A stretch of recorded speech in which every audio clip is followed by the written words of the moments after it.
गं गणपतये नमः। ॐ ऐं सरस्वत्यै नमः। विदुर धृतराष्ट्र संवाद के अंतर्गत करने योग्य और त्यागने योग्य कर्मों के बारे में 4 कर्मों की बात करते हुए विदुर जी कहते हैं, चत्वारि राज्ञा तु महाबलेन वर्ज्यान्याहु पंडितस्तानि विद्यात् अल्पप्रज्ञै सह मंत्रं न कुर्यान् न दीर्घसूत्रेरभसैश्चारणैश्च। हे तात, राजा को 4 प्रकार के लोगों की अच्छी तरह पहचान कर लेनी चाहिए। अल्पबुद्धि, दीर्घसूत्री, जल्दबाज तथा चाटुकार। ये चारों गुप्त मंत्रणा के लिए सर्वथा अयोग्य है। यहाँ अल्पबुद्धि इसे कहा गया है जो बात की गंभीरता को नहीं समझता और बात को अपने तक सीमित रखने की कला में कुशल नहीं है। दीर्घसूत्री वह है जो कार्य को विलंब से करता है और समय के महत्व को नहीं समझता।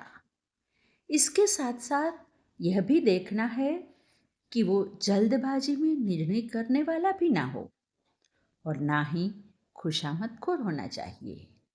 ऐसे 4 लोगों से राजा को हमेशा दूरी बनानी चाहिए। फिर आगे कहते हैं, चत्वारि ते तात गृहे वसन्तु श्रियाभिजुष्टस्य गृहस्थधर्मे वृद्धो ज्ञातिरवसन्नकुलीन सखा दरिद्रो भगिनी चानपत्या।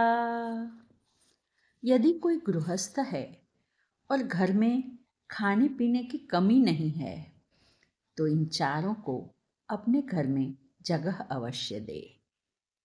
एक तो है परिवार का बूढ़ा।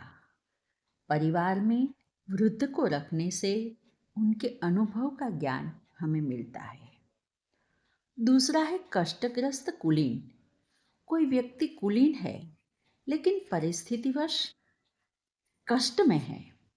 भले ही वो हमारे परिवार का ना हो, फिर भी उसको हमारे घर में आश्रय देना चाहिए, क्योंकि उसकी कुलीनता के संस्कार हमारे परिवार को मिलेंगे और वह कुलीन व्यक्ति की कुलीनता को आश्रय मिलेगा, उसका कष्ट कम होगा। तीसरा है दरिद्र मित्र। मित्र दरिद्र हो तो उसे जरूर आश्रय देना चाहिए। कई लोग सुखी लोगों के साथ ही मैत्री रखते हैं, लेकिन सच्ची मित्रता वही है जो हर परिस्थिति में साथ दे, और इसका उदाहरण भगवान कृष्ण और सुदामा हमारे सामने है। और चौथी व्यक्ति है संतानहीन बहन।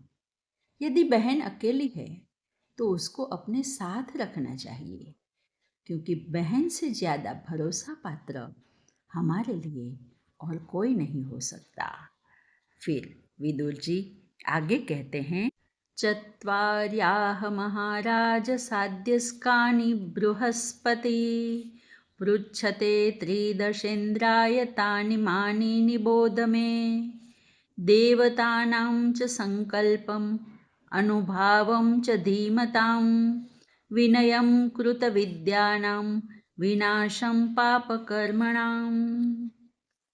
हे महाराज, पूर्व काल में इंद्र ने बृहस्पति से पूछा था, ऐसे 4 उपाय बताओ जो तुरंत फल देते हो।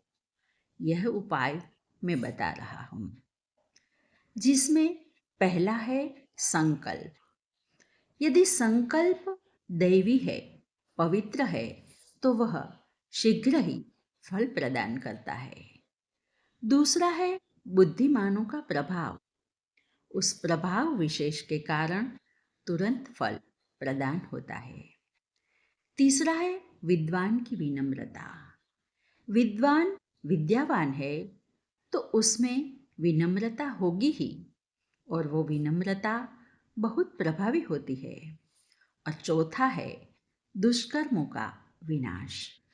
जो पाप कर्म है उसका नाश भी शीघ्र ही होता है। और आखिरी 4 की बात करते हुए विदुर जी कहते हैं, चत्वारि कर्माण्य भयंकराणि भयं प्रयच्छन्त्य यथा कृतानि मानाग्निहोत्रमुतमानमौनं मानेनादितमुतमानयज्ञः। यह 4 कर्म मनुष्य को अभय देने वाले हैं। इसमें पहला है विधि पूर्वक किया गया अग्निहोत्र। दूसरा है शास्त्र सम्मत मौन। तीसरा है समझपूर्वक किया गया स्वाध्याय और यज्ञ। यह चारों विधि पूर्वक किया जाए तो अभय प्रदान करते हैं, और यदि विधि पूर्वक न किया जाए तो भय उत्पन्न करते हैं। आज बस इतना ही। हरि ओम।